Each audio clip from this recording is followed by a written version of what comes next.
Hello everyone, कैसे आप सभी। आई होप सभी अच्छे होंगे। आज है 4 सितंबर और एसबीआई पीओ का है मेरा डे सेकंड। क्योंकि एक चीज़ है जो बहुत सारे एस्पिरेंट पूछते हैं कि मैं कितने घंटे पढ़ती हूँ, क्या क्या पढ़ती हूँ, कितनी मेरी क्लासेस हो जाती है। तो आज मैं आपको पूरे डे में दिखाऊंगी कि मेरी कितनी भी क्लासेस होती है, कितने घंटे मैं पढ़ती हूँ। और टाइम भी अगर पॉसिबल हुआ, मैं बीच बीच में क्लॉक चलाना भूल जाती हूँ। अगर पॉसिबल हुआ तो मैं आपको टाइम भी दिखाऊंगी कि कितना टाइम मैं पर डे निकाल पाती हूँ। पर एक चीज़ है कि मतलब कभी कभी होता है, कुछ काम हो जाता है, कभी कुछ गेस्ट आ गया या कुछ और इशू हो जाता है, तो उतना टाइम हम प्रेफर नहीं कर पाते हैं कि लाइक मतलब 10-12 घंटे दे दिए। बट इस चीज के लिए श्योरिटी होती है कि मतलब दिन में 3 से 4 घंटे, 4 से 5 घंटे, इतना टाइम तो हम निकाल ही पाते हैं। और इतना टाइम निकालना भी कंपलसरी है, क्योंकि कंसिस्टेंसी बहुत इंपॉर्टेंट है। अगर एक दिन पढ़ाई नहीं करते हैं ना, तो नेक्स्ट डे बिल्कुल भी मन नहीं करता कि हम पढ़ाई करें। तो आज मैं आपको बिल्कुल दिखाऊंगी कि कितना कितना टाइम मैं किस किस क्लास को देती हूँ, किसको ज्यादा टाइम लगता है, किसको कम टाइम लगता है, कितने घंटे पढ़ती हूँ, कौन कौन सी क्लासेस देखती हूँ। तो वीडियो के एंड तक जरूर बने रहना। और अगर आप मेरे यूट्यूब चैनल पर नए हैं तो उसको सब्सक्राइब जरूर करना और वीडियो को लाइक जरूर करना। तो करते हैं सबसे पहले आज के दिन की शुरुआत। ये है मेरी मेरी आज की चेकलिस्ट। चेकलिस्ट में मैंने रखा है द हिंदू को रखा है। फिर उसके बाद में 50 क्वेश्चन क्वाड्रेटिक के रखे हैं, मॉक रखा है, स्पे कलर का, और एक रीजनिंग की एक पीडीएफ रखी है, प्री की रखी है। और सीए का वीकली रिवीजन मैंने क्लास से कर लिया, पीडीएफ हाफ कर लिया, पीडीएफ हाफ बची है वो करनी है, और इसके एमसीक्यूज करने हैं मेरे को, है ना। उसके बाद में इंग्लिश की एक मेंस की क्लास करनी है, रीजनिंग की एक मेंस की क्लास करनी है, और मैथ्स की डीआई की एक मेंस की क्लास करनी है ना। और उसके अलावा गाइड डी की पीडीएफ करनी है इंग्लिश की, क्योंकि इंग्लिश मेरी काफ़ी वीक है, तो मुझे उसकी पीडीएफ वगैरह से और क्वेश्चंस लगाने पड़ेंगे। तो अगर पॉसिबल हुआ मुझे एरर की क्लास मिल जाती, एरर की पीडीएफ मिलती है तो मैं एरर वाली करूंगी, वरना इसके अंदर जो फिलर वाले क्वेश्चन है ना, उसकी पीडीएफ है मेरे पास, वो वाली करूंगी। तो ये है मेरी आज की चेकलिस्ट। करते हैं आज के दिन की। तो सबसे पहले की आज के दिन की शुरुआत एडिटोरियल से। एडिटोरियल में सबसे पहले वोकेब की। आज वाली जो वोकेब थी मोस्टली सारी नई ही थी, कोई 2 या 4 को छोड़कर, जो कि मैंने पहले से पढ़ी हुई थी। तो इसलिए आज का आर्टिकल थोड़ा सा ऐसे लगा कि हाँ, आज मैंने थोड़े से कुछ नए वर्ड सीखे हैं। सेकंड वाला आर्टिकल भी अच्छा था। सबसे पहले मैंने वोकेब वगैरह पढ़ी और उसके बाद में पहले वाला आर्टिकल पढ़ा और उसके आरसी के क्वेश्चंस किए। लेकिन सेकंड वाले में मैंने वॉकअप की और सिर्फ उसका आरसी पढ़ा, लेकिन उसके जो क्वेश्चंस थे वो नहीं किए, क्योंकि काफ़ी टाइम हो गया था मुझे। फिर इतनी देर अगर आर्टिकल पढ़ते रहते हैं ना, तो फिर ऐसे सोचते हैं कि यार छोड़ो ना, क्वेश्चन क्यों ही करने हैं। तो मैंने सोचा कि बाद में एक बार दोबारा से जब रीड करूंगी ना, तो तब उसके क्वेश्चंस करके देख लूंगी। बट ये था कि आज हमें कहीं जाना था, तो इस वजह से दोबारा से मैं उस आर्टिकल को पढ़ ही नहीं पाई। कभी कभी हम ये सोचते हैं ना कि ये काम हम बाद में कर लेंगे, तो वो काम बाद में ही रह जाता है, वो कभी कंप्लीट होता ही नहीं है। तो एक मैं चीज करती हूँ ना जो आर्टिकल में, वो है ये कि सबसे पहले मैं खुद से रीड करती हूँ ना। सर जो टाइमर लगा के देते हैं ना, कभी कुछ कोई पैसेज तो टाइमली पूरा हो जाता है, कभी कभी नहीं होता है। बट मैं ट्राई करती हूँ उसको टाइमली करने का, ताकि मेरी रीडिंग की स्पीड थोड़ी इंक्रीज हो। उसके बाद में मैंने स्टार्ट किया करंट अफेयर वाला सेक्शन, पीडीएफ से करने वाला था। तो उसमें अगस्त से मैंने स्टार्ट किया, नहीं 28 जुलाई से मैंने स्टार्ट किया था, और 2 अगस्त तक मुझे करना था।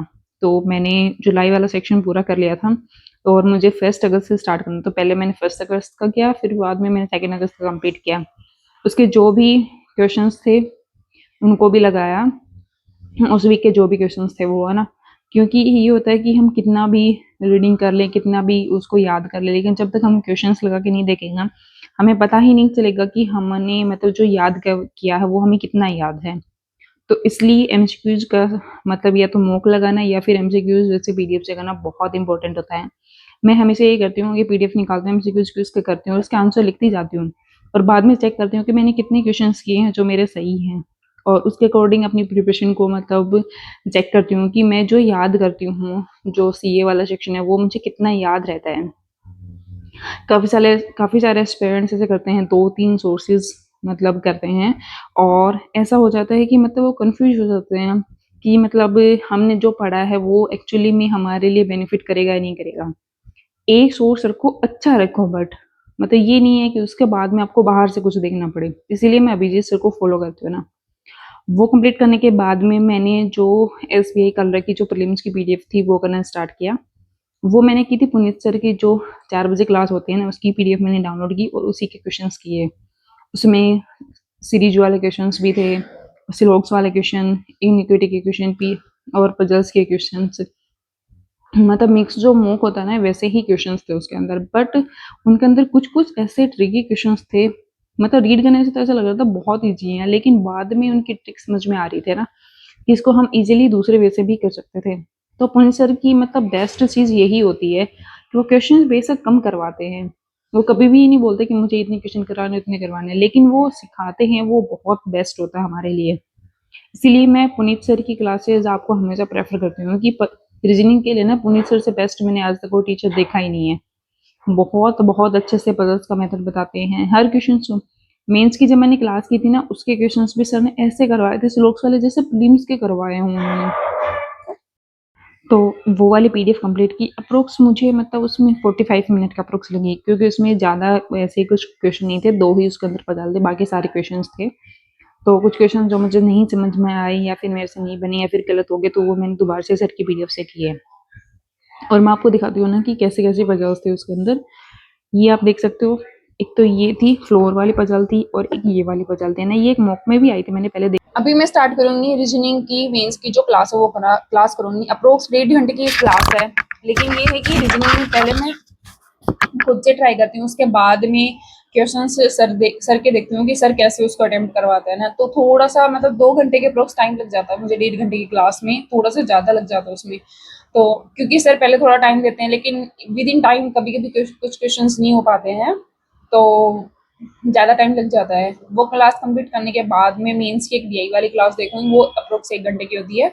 उसके बाद में हम करेंगे लंच और फिर करेंगे आगे की पढ़ाई कंटिन्यू। ठीक है। तो जो रीजनिंग की मैंने मेंस की क्लास स्टार्ट की थी ना, वो इतनी इफेक्टिव थी ना, सर ने उससे सारे टॉपिक्स कवर किए थे। बट ये था कि उनका लेवल कुछ का बहुत हाई था, कुछ का मॉडरेट था, कुछ का ईजी था, क्योंकि सर ऐसे करवाते हैं कि जो बहुत बिगनर हैं जिन्होंने अभी मेंस पढ़ना स्टार्ट किया है, तो उनको ये नहीं लगे कि हमें तो कुछ नहीं आता है। और हार्ड क्वेश्चन इसलिए देते हैं कि कुछ-कुछ धुरंधर आते हैं ना, जो ऐसे बोलते हैं कि भई मेरे को सब कुछ आता है, मुझे ये क्वेश्चन भी आता है, सर बहुत ईज़ी-ईज़ी क्वेश्चन करवाते हैं। तो इनका डाउट क्लियर करने के लिए कि सर मतलब उनका कंटेंट बहुत अच्छा है और मॉडरेट ये करवाते हैं कि हम उनसे कुछ सीख सकें। मतलब जो बिगिनर हैं वो भी सीख सकें और जो प्रो लेवल के बच्चे होते हैं, जो मतलब अपने आप को प्रो लेवल का समझते हैं, उनके लिए भी, कि वो कुछ नया सीखने का इनोवेशन, मतलब हमेशा से नया-नया कुछ लेके आते रहते हैं, कि सीरीज़ में भी हमेशा नया, ज़ेरोक्स में भी हमेशा कुछ नया। और डीएस वाला क्वेश्चंस भी ईज़ी थे, बहुत ईज़ी थे ना, मैंने दोनों क्वेश्चंस कर लिए थे, 2 ही क्वेश्चन थे।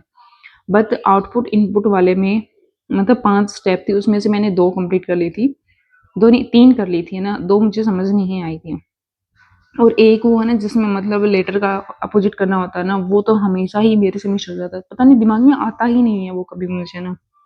तो मेंस वाल और उसके बाद में लास्ट में करवाई सर ने एक पजल, वो भी बहुत अच्छी थी। वो कंप्लीट करने के बाद में मैंने स्टार्ट की थी मैथ की, जो मैंने डिसाइड कर रखी थी कि मैथ की जो क्वाड्रेटिक है उनके क्वेश्चंस लगाऊंगी। कल मैंने 50 क्वेश्चंस लगाए थे, उसके बाद में मैंने और जो बाकी के 50 क्वेश्चंस थे वो लगाना स्टार्ट किए।